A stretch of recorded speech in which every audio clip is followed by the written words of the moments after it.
The X Zone Radio Show is heard on radio broadcast affiliates worldwide, including AM 580 CFRA in Ottawa, Ontario, Canada. WPUL AM 1590 in Daytona Beach, Florida. KOHI AM 1610 in St. Helens, Oregon. KHRO AM 1150 in El Paso, Texas. And for more information on becoming a professional broadcast affiliate of the X Zone Radio Show, visit www.xzbn.net or call toll-free worldwide 1-800-610-7035.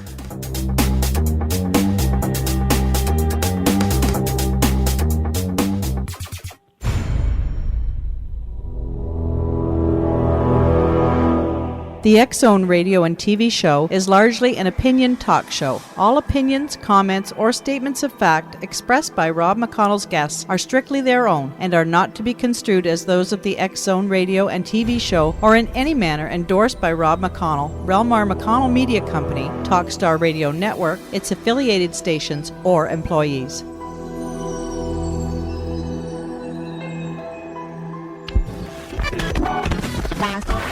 All Hit Radio.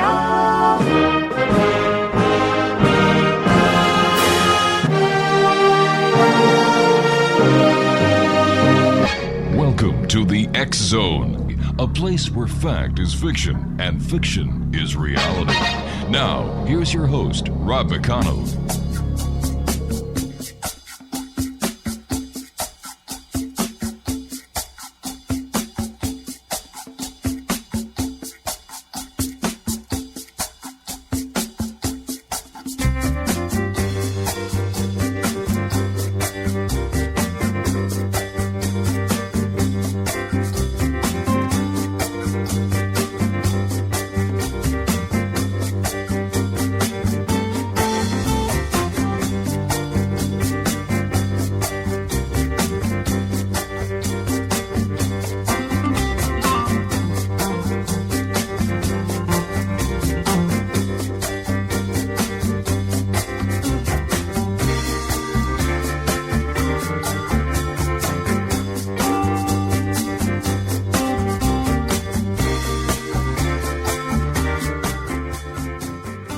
Welcome back to the X Zone, everyone.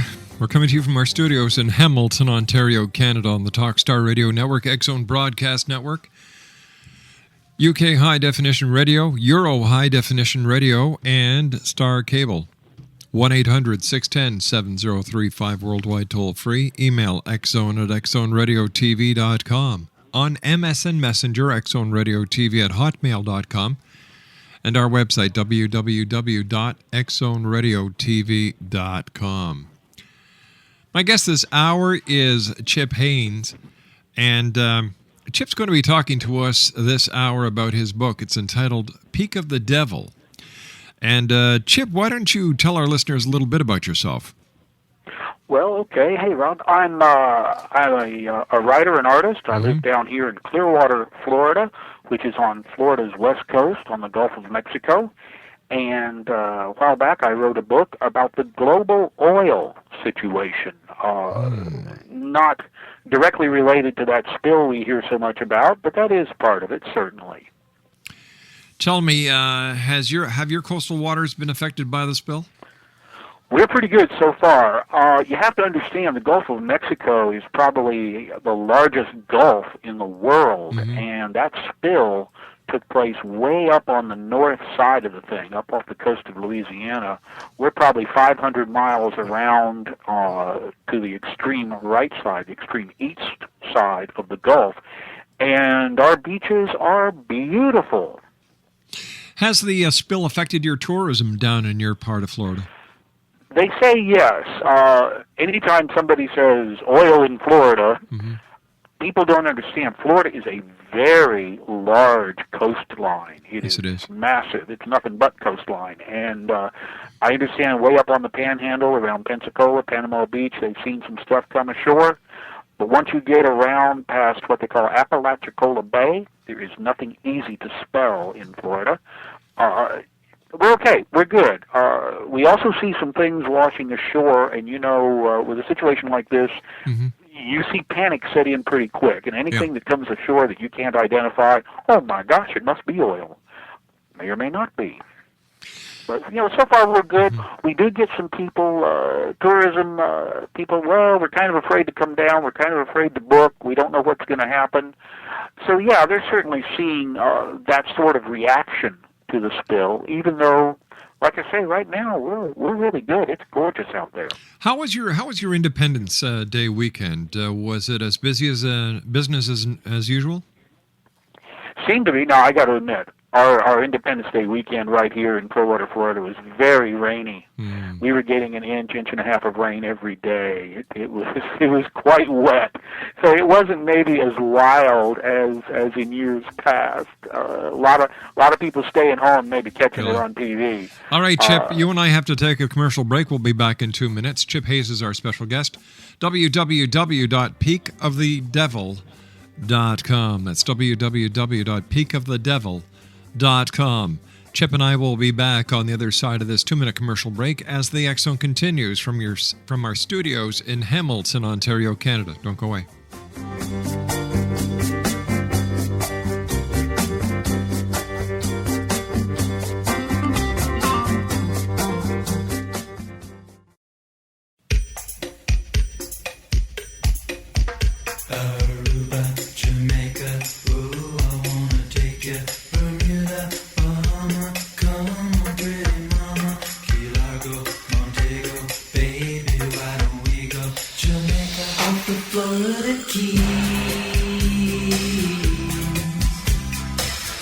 There's a place called Kokomo.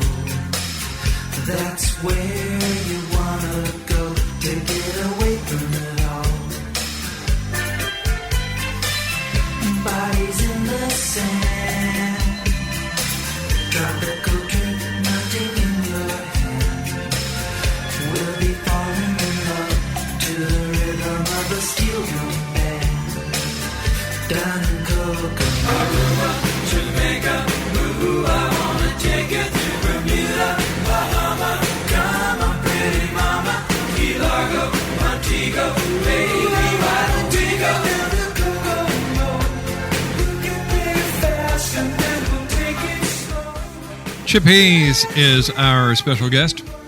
And Chip, what exactly is peak oil? Ooh, peak oil is the point at which oil extraction or production has reached its midpoint, and after that it generally declines. And that can be said of an oil well, an oil field, any one producing country, or the whole world.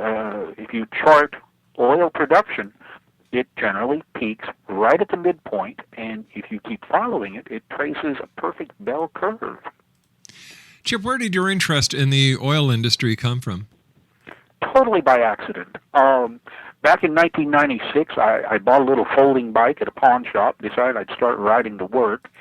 1997, I started riding to work, and I started looking for information on car-free communities. I thought, I really enjoy bicycling, and I wonder if there's some place where that's all they do.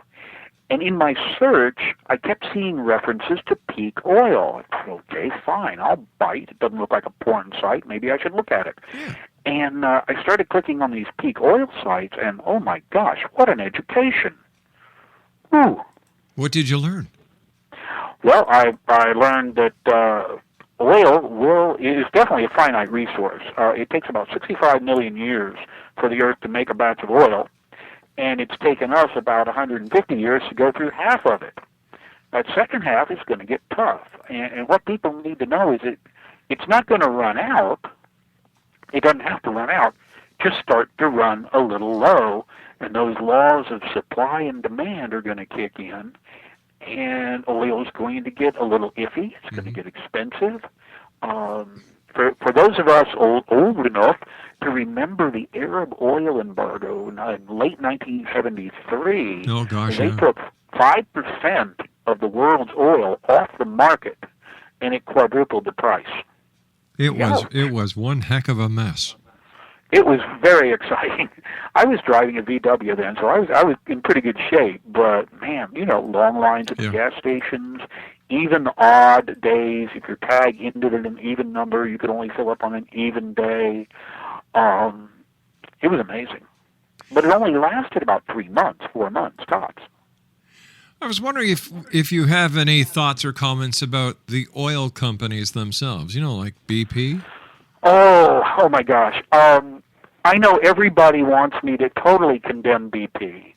You know that. Everybody wants it. Everybody wants to find somebody to blame. And what I tell everybody, if you're going to blame anybody, blame me.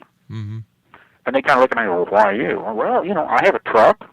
I have a motorcycle. I have a motor scooter. I have a gas lawnmower. I've got a gas weed whacker, but I don't tell that to many people, but you're my friend. So it's our entire lifestyle of demanding this oil. So many of us use so much oil every day that we're the ones that made it worth the oil companies' efforts to take the risk to go out 50 miles into the Gulf of Mexico, drop a pipe down 5,000 feet to the ocean floor, and then drill 2 miles below that to find oil. It was worth the risk because we bring them the demand for that oil. So I don't really blame BP any more than I blame any other oil company. There's a lot of them out there. It's not just their rigs. Any more than I blame all of us. We've gotten so used to using oil, and I am as guilty as the next person. We all use it. Even people that stay home and light a candle in the dark, oil is used on their behalf to grow and produce food and to get that food to a grocery store close enough for them to walk to. Oil is used in medicines. It is used in plastics. Yeah. It is used in virtually everything, either directly or indirectly, in transporting it to the consumer. Bicycles. I know I'm an absolute fanatic about bicycles. I love them. But a bicycle factory is a factory like any other. It still takes a tremendous amount of energy to make a bicycle. There's still tremendous waste, and a lot of oil is spent getting that bicycle to the consumer. It's tough to be truly green. I sincerely thought that with the oil disaster that's occurring, that, new scientific technologies would come up where people would actually say, you know what? We don't need oil. This is another example of why we need to find alternative fuel energies and supplies, and nobody has. It's like, hello, where's the light and the bell? Yeah, exactly. No, there's been no ding, click. Yeah, you got to understand, the United States goes through a little over 20 million barrels of oil a day. And that doesn't count what's coming out of that hole under Deepwater Horizon. We're using 20 million barrels. The world as a whole uses something over 80 million barrels a day, every day after day after day after day. It's amazing. And no, we really haven't found a substitute that will do everything that oil will do. We found, we're doing a little wind farm thing. We're doing a solar thing. We're doing small things that help a little, but we really haven't found the magic genie in the bottle that can do everything oil can do as easily, that transports as easily, that stores as easily. There's a good chance that we won't. It's not like we're finding new chemical elements every day. I mean, we pretty much know what the Earth is made of. We know the elements that are out there. There hasn't been many things added to the periodic table of the elements in a while. We know the combinations that we can do that might help. And I know a lot of people say, oh, technology will save us. No. Technology got us into this mess. So, but the one thing, go ahead. But as long as people are so comfortable with oil, even though it's destroying the ecology and the marine life down in the Gulf right now, there's a dead zone the size of the state of Connecticut. Right. They're still not pushing. They're still not pressuring to find an alternative fuel source. No, The alternative, I mean, I worry that somebody will figure out how to burn water. That's always been one of my joke questions. If water is made up of hydrogen and oxygen, and they're both completely flammable, why doesn't water burn? Well, hopefully they will never figure out how to make that happen. We will, in short order, use up every bit of water we can find just to drive down to Starbucks. We have no self-control. Somewhere along the line, conservation became a four-letter word. And it's tough to tell people, you know, a time will come when you won't be able to just jump in the car and go rock and roll. Huh? Really? Yep. All right, so why doesn't the government do something? Oh, Lord, you do not want that. Shh, keep it down. What can the government do? It's not a business. What the government can do is regulate, and when you talk about consumer regulation, you're pretty much talking about rationing. Going back to the old Arab oil embargo, go back to World War II. Let's go to World War II when you had true gas rationing in the United States. 5 gallons a week. You had stamp, you had a little card you put in your window, you had little stamps you had to give the gas attendant. You were allowed, for the most part, the average person, 5 gallons of gas a week. Could you get by? I can get by on 5 a week, but not many people can.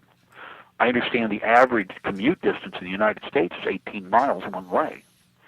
My average commute's 3 miles on a bicycle, but I'm special. You know, I work real hard to get it that way. Conservation is the primary answer, I feel, but it's getting a really bad rap in the press, and nobody wants to say, oh, we have to do less. Maybe we should travel less. Maybe we should carpool. Maybe, because is this trip really necessary? It's a matter of economics, let's face it. Yep. A lot of advertising that is on radio, television, and in print has something to do with the oil industry, the travel industry, which uses the oil byproducts.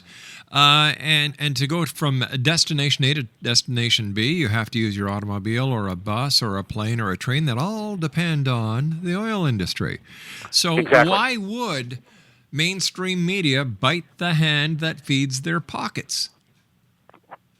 Well, I'll tell you, I'm watching the Tour de France this afternoon, or as we say here in America, the Tour de France, and the commercials are all for Cadillacs and Land Rovers. Oh, my gosh. Yeah. There's no doubt that the transportation industry is absolutely oil-fired, and it's very difficult to convince people that maybe that's not a good idea. You look at a commercial airliner, carries 200 passengers. How many of those people really, really, really, really had to take that flight? Not as many as you might think. It's primarily a discretionary travel choice. Trains in America, oh my gosh, they're virtually useless for passengers. Great for freight, but it's very difficult in the United States, for the most part of the United States, to use train travel as a viable option, even though it is more efficient per passenger mile. Well, plus, so we've got airplanes in the interstate. You know, plus, I remember a time when the majority of train tracks around the municipal centers and urban centers had the electrical wires overhead, and the trains were powered by electricity. We had in St. Petersburg, Florida, up until the 1950s, a wonderful electrified steel rail trolley system. And like so many of them throughout the United States, they were bought up by a large corporation composed of a car manufacturer, tire manufacturer, an oil company. And the rails were ripped out, the rolling stock was burned, and the cities were all convinced that the future was in bus lines, not trolley lines. All right, you and I have to take a commercial break with the news. Chip, please stand by. Exonation Chip Haynes is our special guest. Peakofthedevil.com. That's www.peakofthedevil.com. We'll be back on the other side of this news break. Don't go away.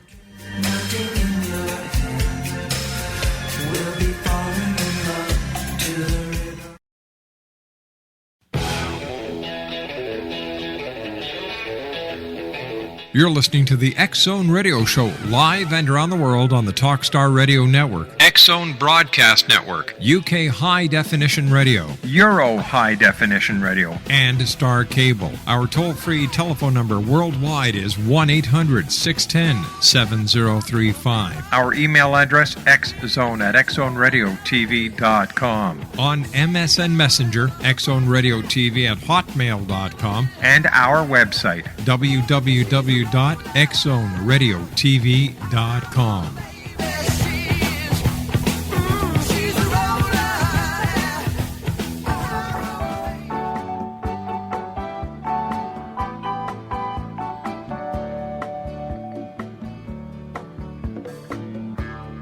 Nibbling on sponge cake, watching the sun bake. All of those tourists covered with oil,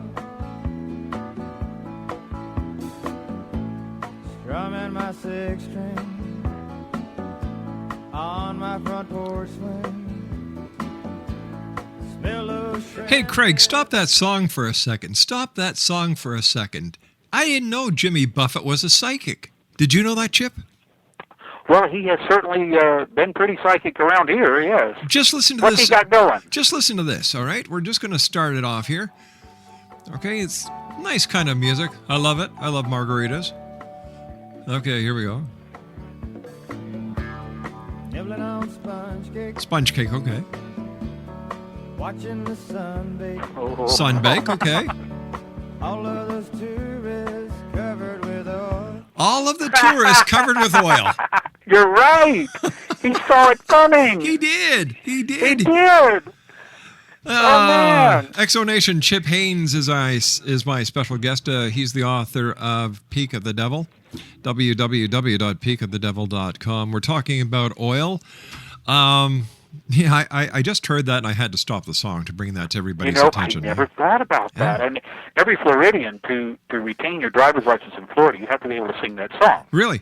I guess another song would be Slip Sliding Away. Well, boy, yeah. Oh, gosh. Oh, I'm going to get so much email from our listeners down there. It's not even funny now. I was only kidding, guys, trying to make light of a very serious situation. And, we look at what's happening in the Gulf. We listen to all the propaganda that BP is feeding the public. We look at the state of Louisiana overthrowing or overturning the president's moratorium on deep oil well exploration.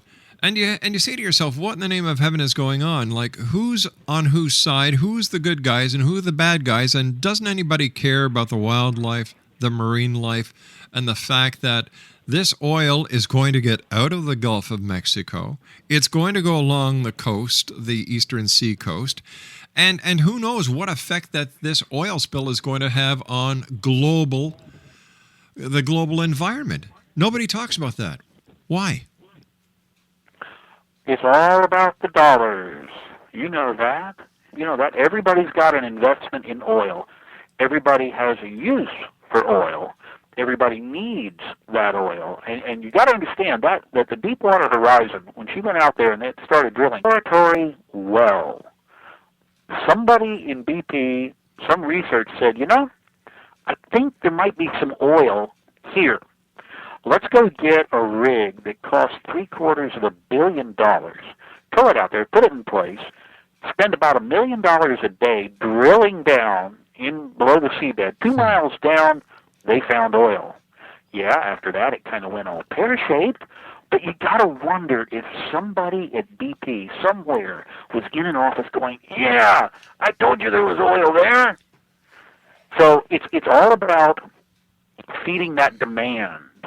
And people are literally, they've got money out of their pocket waiting, I want oil, I want oil.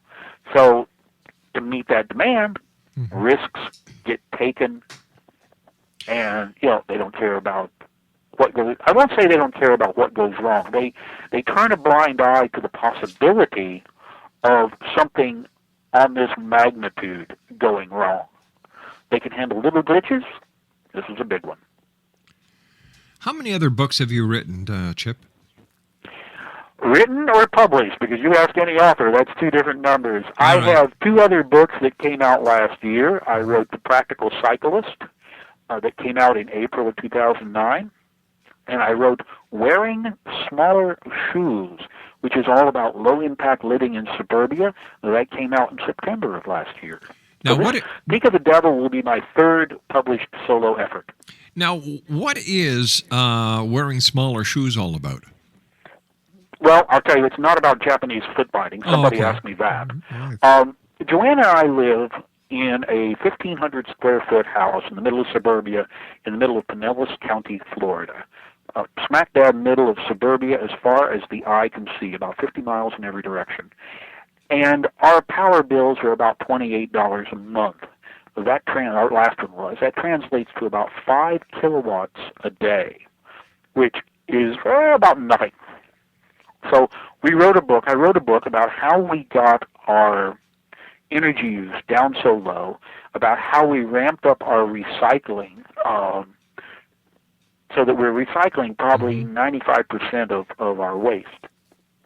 And the different things we do in terms of conservation of energy and resources. Well, can you share some ideas with us here tonight, and maybe our listeners will be enticed to not only lower their Well, the first thing is bills, but whatever it get is, your book. turn it off.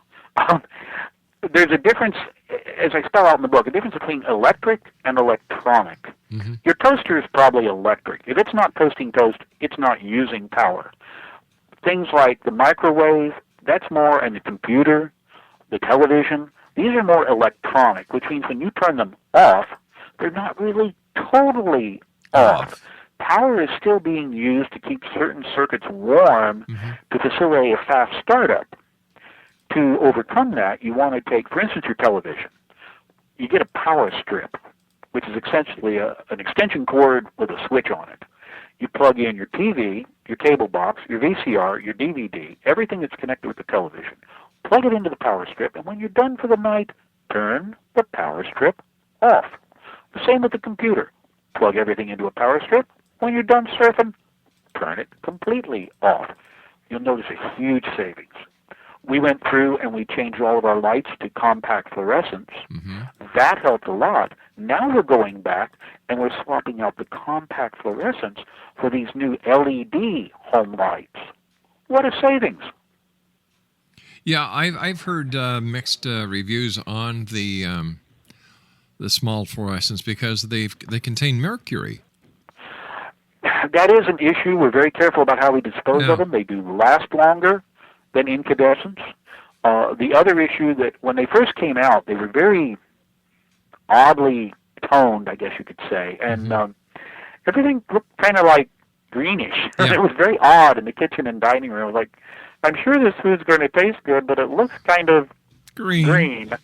They got better at that. They got their color spectrum shifts thing down, and that's not a problem anymore. We are very careful when one burns out. You don't just throw it away. No, I guess that's where Dr. Seuss's Green Eggs and Ham came from. He had a fluorescent light in his I think he was one of the kitchen, first to use those, obviously. God forbid if oil does reach your shores, how is your community ready to battle the oil? Probably not. We have some of the most beautiful beaches in the world around this county. This county is a peninsula that sits between Tampa Bay and the Gulf of Mexico. We have some of the most gorgeous beaches you will ever see. Perfect white powder sugar sand that stretches for miles up and down the coast.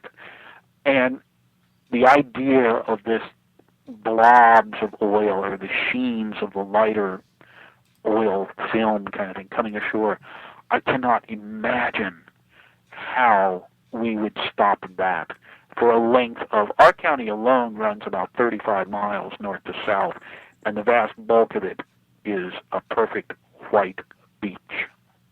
So, short answer, no, we're not ready.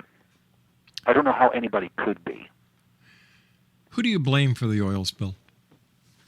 Say again, sir? Who do you blame for the oil spill? Me. Everybody that uses oil, like I said earlier, everybody that uses oil push the demand. That's again, wait a it sec. goes Hold on back here. to Hold the on lack here. of government regulation, Okay. the risk-taking, the blind eye to safety concerns, plenty of blame to go around. But you know what? It seems that nobody's doing a whole heck of a lot of going after the government and trying to get them to do something here. It's what, day 74, 75? Oh, something like that. 75. I think we passed 75 yesterday, maybe. Yeah. So I can't believe we didn't have a cake with candles. well, they couldn't find an oil drum big enough. I don't know what the government would do. I mean, from a physical standpoint, realistically, the government really, in the United States and certainly in Canada, the government itself is not in the oil business. It's not like Mexico has a quasi-corporation that is really the government oil agency. In a lot of countries, certainly in the Middle East, the oil is being extracted and handled by essentially government agencies. Right. Here in the U.S. and Canada, it's all privately held, publicly held. It's corporations that are doing it, and the government doesn't really have oil equipment. It doesn't have oil technicians, employees, whatever you want to call them. It doesn't have the staff. It has the bureaucratic staff to deal with regulations governing oil, and we can see what a stunningly fine job they did. I don't know, would you want the government to take over an oil rig when they haven't got a clue as to how to run the darn thing? Of course, I'm saying they're probably not going to be any worse off than the guys who are out there. Yeah. You know what? I understand that, and I believe that things come in threes. We've had the Exxon Valdez. We've now had the Gulf of Mexico, and what really scares the heck out of me is that there are major oil deposits that have been found or believed to exist under the North Pole. Right. And already, you wonder what's going to happen up there. Well, already it gets Russia to the point that it's not worth it. And I'm not talking about the dollar figure, but there's something called EROEI. It stands for Energy Recovered over Energy Invested. And it comes down to you have to use less energy to get a certain amount of energy to market than the energy in what you market. If you're marketing oil that contains 1,000 BTUs of energy, you had better have spent less than 1,000 BTUs to get that quantity to the consumer. Otherwise, you lost. No matter what it sells for, you spent more to sell less. And hopefully up in the Arctic, hopefully that's going to be a tough sell. Already the Russian government is doing full steam ahead. In fact, they have even had a research vessel go up to the North Pole, and using a submersible, they placed the Russian flag on the seabed right on the North Pole. Now, this comes into a lot of different aspects of détente. For example, what now, about you got to remember? This is it's what they said they did. How many people were standing there on the ocean floor watching them at the time? They could have been pretty much anywhere. I'll tell you something. I saw the video footage. Well, if you saw it, did you see it on the internet? No, I actually. I was going to say, then of course you can believe it. No. You see, I'm not saying they didn't do it, but Chip, you see, I believe that the internet is the biggest septic tank that was ever created by man. Wow, bigger than television? That's bigger, much bigger, because not everybody can put their program on television. Anyone can put anything on the internet. And can you just? It's only a problem if you take it seriously. And that's what everybody does, because if you see it on the internet, it's got to be true. You're right. Yeah, putting a flag on the ocean floor is one thing, and you can do that with a piece of cloth and a rock. Sure. As we see in the Gulf of Mexico, we've got the Deepwater Horizon. We had, some years ago, a big rig down in Mexico did pretty much the same thing. Now they're telling us that there are many, many abandoned rigs in the Gulf of Mexico, in the U.S. waters, that are seeping and leaking and dripping oil because, well, nobody's paying attention to them. And this is primarily ideal circumstances to work. The weather's lovely, the water's warm, the sharks taste like chicken. It's really not a bad place to be. Now, you get up in the Arctic Ocean, it is not exactly tropical paradise. Jimmy Buffett does not sing about the Arctic Ocean. That we know of. Pardon me? That we know of. Yeah, it's a little harder to work up there. I don't know. I'm hoping they don't go for it. I really am. But human nature being what it is, and the demand for oil being what it is, it's going to be increasingly likely as the easy finds on land deplete, as we have seen them deplete. You're going to find people, oil companies, nations, taking these big risks to go to these places that are deep, difficult, cold, whatever, trying to find a little bit more oil. Chip, stand by. We've got to take our final break. Exonation. Chip Haynes is our special guest. www.peakofthedevil.com. That's www.peakofthedevil.com. I'll be back on the other side of this commercial break as we continue from our studios in Hamilton, Ontario, Canada, on the Talkstar Radio Network, X-Zone Broadcast Network, UK High Definition Radio, Euro High Definition Radio. Let me see, Star Cable and Ustream. We'll be back on the other side of this break. Don't go away. Wasting away again in Margaritaville, searching for my lost sugar and salt.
And welcome back, everyone. Chip Haynes is our special guest.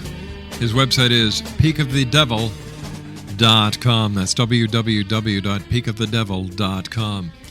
So tell me, Chip, what do you think the final outcome of the oil fiasco is going to be, and when do you think that we're going to smarten up? Oh, last question first. Never. I don't expect a whole lot of intelligence to come out of this. The oil spill, you got to remember, this is 5,000 feet under the surface of the ocean, and the pressures down there are insane. And if you look at the video, the live streaming video of that oil leak, that oil is gushing out like mad, which means it's under tremendous pressure to overcome the water pressure. The thing is, when that pressure stabilizes, when it equalizes, now you're dealing with pure specific gravity. Oil is lighter than water. So now you're going to get the rest of the oil dribbling out because the seawater is displacing it in the reservoir. This is going to go on for a very long time. I thought I heard today on the news where they were very close to that other well that they're going to try and intersect. Yeah, they're talking about the relief wells. Yeah. I understand it. Wouldn't that be great if they actually got that? Yeah. They tapped in. They were able to do. That would be one. There would be a party down here, the likes of which you haven't seen since last week. You know, you and I were talking very briefly about your other book, though, Wearing Smaller Shoes. Uh-huh. Do you think that these kind of situations and these kind of accidents turn the lights on, ring the bells, and people are starting to wake up? I think that would be great. I would love nothing better for people to look at the Deepwater spill and think, maybe we need to live our lives a little bit differently. Maybe we need to not rely on oil for absolutely everything. Maybe we could get by with, dare I say it, a little less. That'd be great. I'd be so happy if the roads here were clogged with bicycle riders and everybody recycled and you didn't see lights ablaze all through the night everywhere. That would be nice. I'd be happy. Quickly, let our listeners know how they can find out more about you and where they can get your books. We've got about a minute left. Well, obviously, peakofthedevil.com gets you to Peak of the Devil and that big website. My other books are available through New Society Publishers out of British Columbia, Canada, of all places. And that would be The Practical Cyclist and Wearing Smaller Shoes. All of them available on Amazon.com. Hey, Chip, it's been great talking to you here tonight here in the X Zone. I want to thank you very much for taking time out of your busy day to join us, and I look forward to the next time you and I chat. Anytime, sir. You've got my phone number. All right, you take care, Chip. Okay. X Zone Nation, Chip Haynes has been our guest. Haynes, Haynes. Chip Haynes has been our guest of this hour. His website, www. All right, you got your pencils on paper ready? peakofthedevil.com. Well, that's it for tonight, everyone. I'll be back tomorrow night at 10 o'clock as once again we cross the time-space continuum to this place that I call the X Zone. So from everyone here at the X Zone to all our listeners around the world, take care of yourselves, take care of each other, and always keep your eyes to the sky and your heart to the light. Good night now.